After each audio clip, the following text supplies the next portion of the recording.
Hello les amis, j'espère que vous allez bien. Bienvenue dans ma première vidéo parmi plein d'autres qui vont arriver. Il faut bien une première, hein, bien sûr.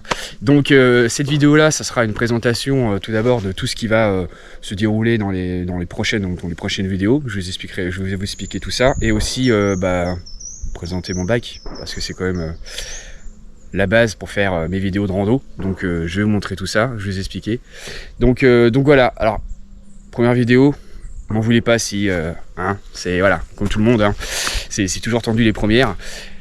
Présentation donc, les vidéos ça sera donc principalement sur tout ce qui est randonnée XC, un petit peu d'enduro, hein. Je suis pas dans un secteur qui il y a beaucoup d'enduro, mais des fois il y a un petit peu un mix entre les deux. Donc XC enduro, principalement dessus. Je vais faire aussi des petites vidéos mécaniques. Parce que là, je touche un petit peu à la mécanique. Je me suis dit pourquoi pas faire des petites. Alors, je sais qu'il y en a plein sur YouTube, on trouve un paquet. Moi, je me suis dit, si vous mettez un petit commentaire en disant, voilà, tiens, tu peux me faire une petite vidéo sur un réglage de derrière, par exemple. Pas de souci. Hop, je vous fais une petite vidéo comme ça, c'est assez sympa. Et je voudrais faire aussi des petites vidéos, et ça j'ai pas trop encore trouvé sur YouTube, et ça peut être plutôt sympa. Je voudrais faire des vidéos sur vous principalement, c'est à dire que si vous avez un bike qui vous avez upgradé, donc amélioré au niveau pièces détachées, fourche, transmission. Alors je dis pas juste si vous avez un VTT et vous avez changé que principalement votre fourche, c'est pas la peine, hein. C'est vraiment si vous avez changé pas mal de pièces dessus, et pourquoi pas un petit message, hop, on se voit, on prend rendez-vous, on se revoit, on fait une petite vidéo ensemble, et comme ça on présente ton bike, et on présente à la communauté aussi. Donc passion avant tout, passion VTT avant tout.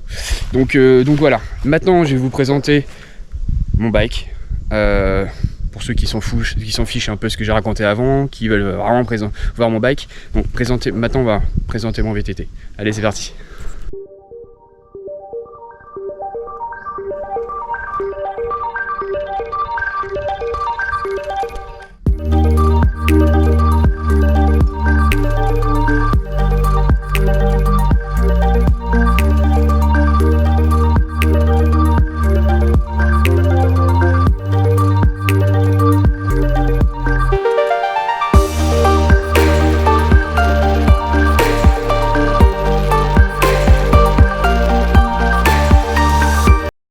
Donc voilà mon bike, petite vidéo comme ça. Maintenant je vais vous expliquer, pour ceux qui connaissent ce modèle là, chez Orbea, ils vont tout de suite voir que le vélo n'est pas du tout d'origine. Effectivement, il n'est pas du tout d'origine. Donc c'est un Orbea, vous avez bien vu, hein. Donc c'est le modèle OZ, d'accord, je vous montre parce que je sais jamais comment le dire. Voilà, je suis particulier. Donc OZ TR, donc c'est un modèle trail d'origine en 120 mm de débattement. Donc j'ai amélioré énormément de choses dessus. Donc c'est un VTT quand même qui est, pour explication, de 2020, que j'ai acheté d'occasion donc cette année au mois de janvier. Et donc j'ai upgradé pas mal de pièces dessus.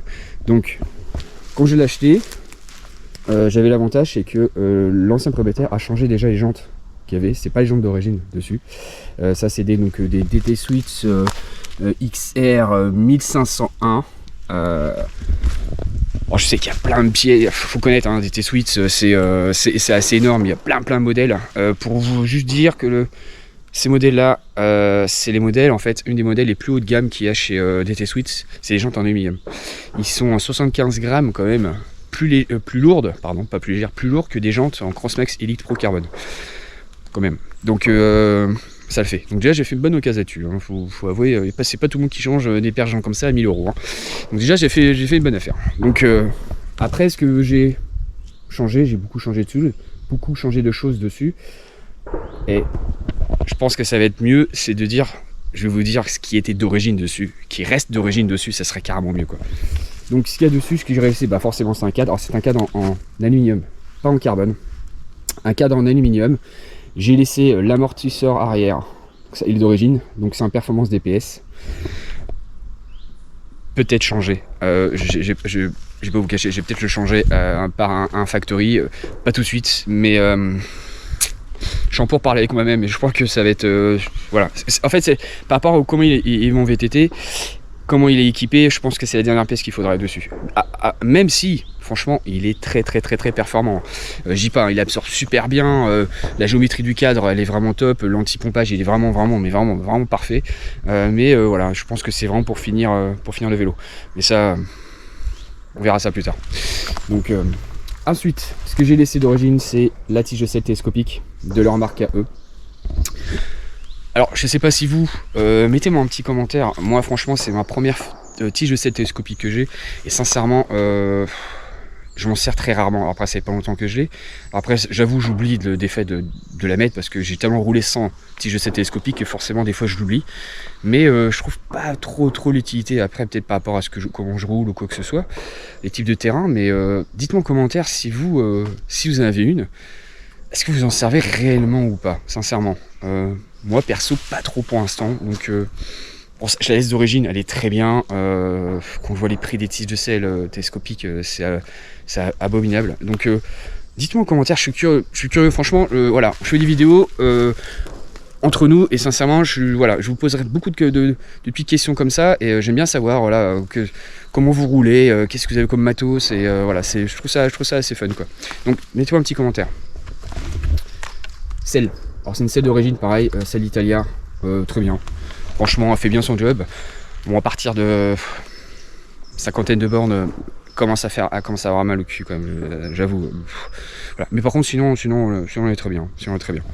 Donc voilà, en fait, voilà, c'est ce qui reste d'origine. Et la potence, une race face d'origine. C'est une race face d'origine, plutôt bien pour vélo d'origine. Voilà, c'est ce qui reste. J'ai tout changé, sinon le reste. Si on commence à dire, donc les jantes ont été changées par propriétaire. Si on repart au niveau des roues, j'ai changé les freins aussi. Alors les freins à disque, j'ai mis du XT dessus, XT 4 pistons. XT, c'est voilà. J'avais des freins d'origine, c'était du Shimano. C'était les entrées de gamme. Alors, et ça freinait super bien. Hein. Après, c'est Shimano, c'est Shimano, voilà. Mais par contre, il s'essoufflait dans les grandes essences, ça s'essoufflait assez rapidement. Donc, et moi, j'aime bien, je suis chiant, mais j'aime bien avoir un bon freinage quand même. Donc, je me suis dit, wow, on va s'arrêter là, on va changer. J'ai mis du temps pour le changer. J'ai dit, vas-y, je prends du XT. Je sais que c'est très bien. Allez, vas-y, let's go. XT 4 pistons, devant, derrière, avec ses disques, forcément. Franchement, top. Là, moi, je me plains pas. Ça freine comme jamais, quoi. C'est un truc de dingue. Donc j'ai changé ça, j'ai changé aussi, si on reste sur le poste de devant, j'ai changé la fourche. Alors la fourche d'origine, c'était une performance aussi, 34 performances en 120 mm. Pareil, elle faisait bien son job, tout, mais alors blocage au guidon aussi, blocage devant et blocage derrière, d'accord, blocage au guidon là, les deux. Moi perso, les blocages au guidon sur les fourches de devant, c'est pareil. Dites-moi en commentaire si vous en avez une, est-ce que vous en servez ou pas. J'avais un ancien VTT, c'était un Cube Elite Race, un semi-rigide. Donc pour ceux qui connaissent pas trop le modèle, c'est le plus haut de gamme qu'il y a chez Cube, donc c'est vraiment complète. Il y avait un blocage au guidon, sincèrement. J'ai changé ma fourche, j'ai remis aussi une Fox avec blocage au guidon, comme c'était d'origine, je m'en servais jamais. Sincèrement, en 3 ans de temps, j'ai dû m'en servir 2 fois, quoi. Je suis pas adepte à la fourche devant.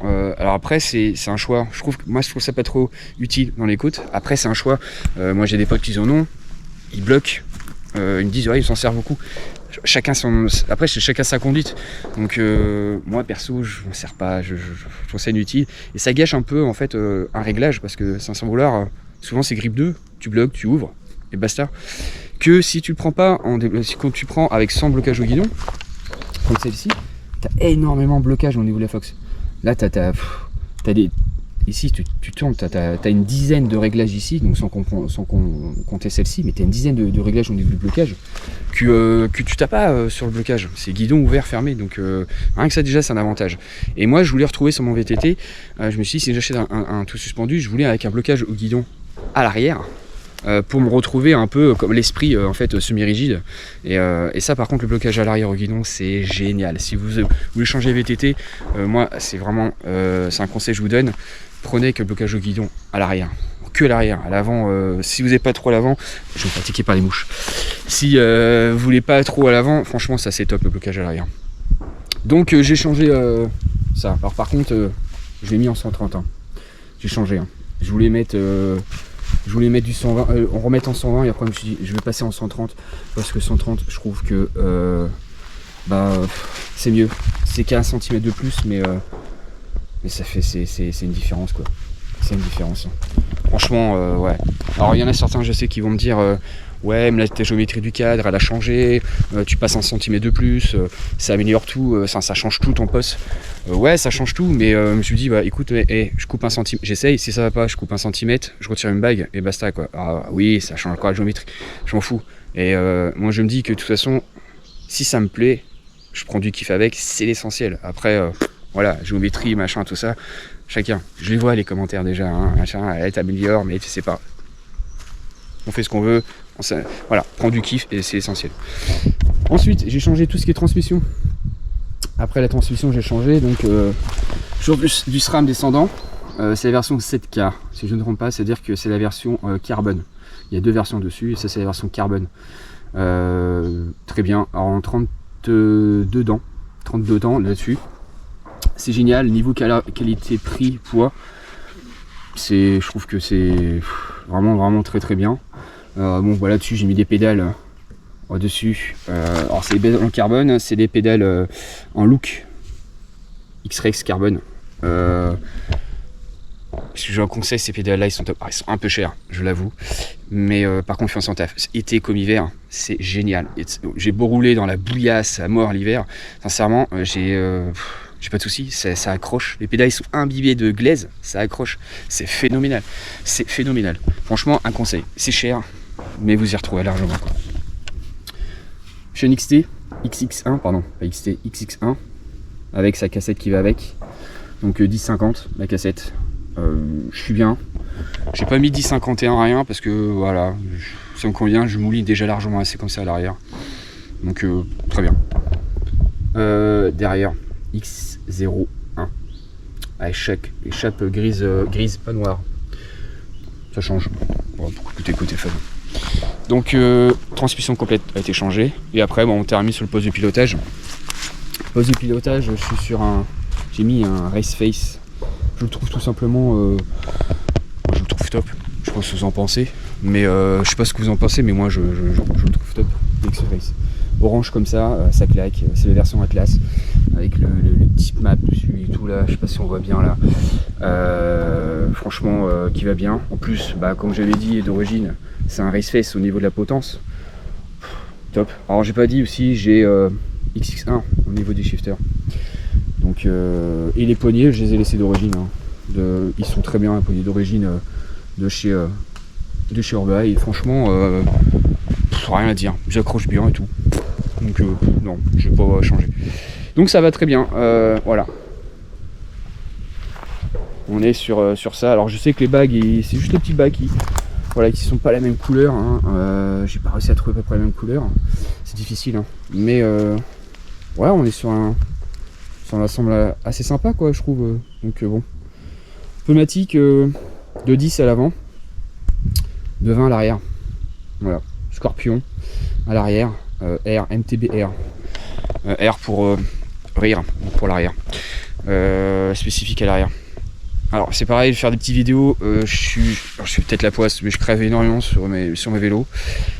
J'avais des pneus avant, je les ai changés plusieurs fois. Je viens de le changer, c'est ma deuxième sortie avec ce Scorpion là. Je vais voir ce que ça donne. Si je suis déçu ou quoi que ce soit, petite vidéo, c'est pareil, je ferai une petite vidéo en disant voilà. Je veux changer mon pneu, j'en ai marre, je sais pas trop quoi choisir. Je vous poserai, je ferai une petite vidéo rando et je vous poserai, vous mettrez un petit commentaire, je vous poserai la question, voilà, vous avez quoi comme pneu? Qu'est-ce que vous me conseillez par rapport à ce que je veux faire et par rapport à tout ce que vous allez me dire, pourquoi pas, ouais, ça peut aider justement. Nous les vidéos, je trouve ça cool, partager ensemble notre passion, c'est pour ça que je fais mes vidéos. Voilà, donc j'espère que ça va continuer comme ça, à vous présenter tout ça. Donc voilà la bête. Donc les amis, c'est terminé pour cette petite vidéo de présentation, hein, n'est-ce pas? Donc j'espère que ça vous a plu. N'hésitez pas à liker et à vous abonner pour voir les prochaines vidéos. Et prochaine vidéo, ça sera une petite rando, hein, je sais pas quand. Alors je vais publier une vidéo une fois par semaine. Je vais essayer parce que je roule toutes les semaines, donc je vais essayer de publier au maximum, vous faire partager au maximum ma passion. Et voilà, n'hésitez pas à vous abonner et je vous dis à bientôt les amis. Ciao.